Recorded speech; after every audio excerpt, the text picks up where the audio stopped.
Саламатсыздар ма? Менің есімім Спанкулов Маулен. Мен Спанкулов заңгерлік компаниясының негізін қалаушысымын. Көпшіліктің сұрауы бойынша бүгінгі видеомызда коллекторлармен қалай сөйлесу керек деген сұраққа жауап беретін боламын. Ал тақырыпқа көшпестен бұрын осы видеоға лайк басып, YouTube каналыма, Instagram парақшама тіркелуді ұмытпаңыздар. Алдағы көптеген заңдағы өзгерістер туралы видеоларды жіберіп алмаңыздар. Коллекторлармен қалай сөйлесуді білу үшін ең бірінші коллекторлар деген кім деген сұраққа жауап берейін. Коллекторлар деген сізге жай ғана звондап отыратын колл-центрдағы адам. Коллектор дегеніміз, әрдайым айтам, қолынан тек қана сізге звондап, мазалап отыра алатын будильник.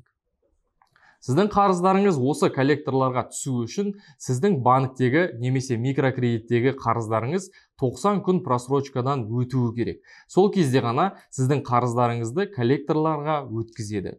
Қарыздарыңыз коллекторларға өткеннен кейін ғана коллекторлар сізге звондап бастайды.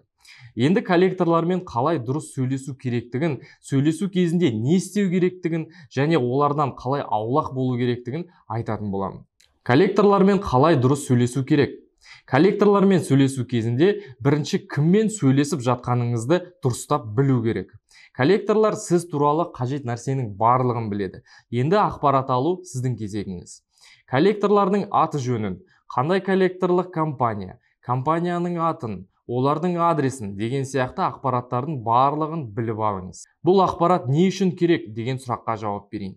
Ертең осы коллекторлар аузына келген заттарды сізге қарсы айтатын болса, ол коллекторлар кім екенін, қай адресте отыратынын, аты жөні барлығын білетін боласыз. Ал осы ақпараттар коллекторлардың үстінен шағым жасауға керек ақпараттар.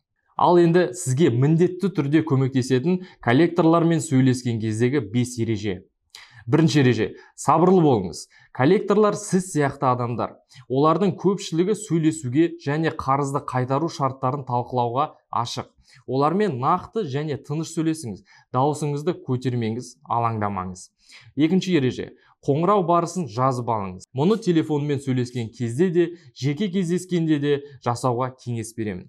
Коллекторлар WhatsApp'та немесе басқа да интернетта жазатын болса, скриншоттар жасап алыңыз. Сөйлесудің уақыты немесе оның ұзақтығын белгілеңіз. Үшінші ереже, барлық қарыздарды нақты мерзімде қайтаруға келіспеңіз. Есіңізде болсын, алдымен коллекторлардың заңды жұмыс істейтініне көз жеткізу керек.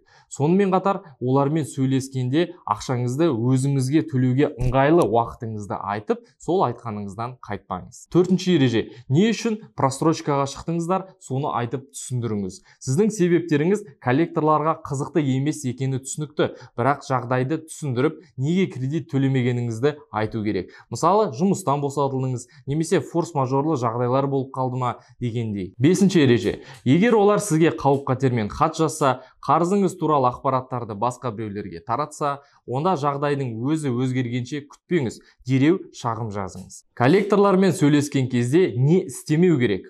Барлық шабуылдарға, қауіп-қатерлерге және психологиялық қысымға сабырлықпен жауап беріңіз. Біріншіден, коллекторлар әрқашан қоңырауларды жазып алады және сосын сол қоңырауларды сізге қарсы жұмсайды. Екіншіден, олар сіздің әлсіз жақтарыңызды іздейді. Сол үшін өзіңіз туралы ақпараттарды көп айтпаңыз. Сұрақ қойса, тек осы кредит бойынша ғана жауап беріңіз, болды. Маған сеніңіз, егер олар сіздің әлсіз жақтарыңызды табатын болса, соған давит етіп бастайтын болады. Келесі айтып өтетін мәселе, телефонмен, коллекторлармен сөйлескен кезде, немесе кездесу кезінде не істеу керек? Ең біріншіден, жоғары тонмен сөйлеспеңіз. Екіншіден, боқтаспай сөйлесу керек. Үшіншіден, провокацияға берілмеу керек. Коллекторлардың заң бұзушылықтарына көз жұмбаңыз және заңсыз әрекеттер болған жағдайда шағым беруді ұмытпаңыздар. Егер коллекторлар рұқсат етілген шектен асып кетсе және сіздің өміріңіз бен денсаулығыңызға қауіп төндірсе, сізді қудаласа, немесе мүлікті бүлдірсе, физикалық зорлық-зомбылықты қолданса, бұл фактілер туралы дереу полицияға хабарлау керек. Осымен видеомыз өзінің мәресіне жетті. Сіздерге видеомыз пайдалы болды деп ойлаймын. Осындай пайдалы видеоларды жібермей алмас үшін осы менің YouTube каналыма және Instagram парақшаға тіркеліңіздер. Алдағы пайдалы видеоларды жіберіп алмаңыздар. Назар аударғандарыңызға рахмет. Сау болыңыздар.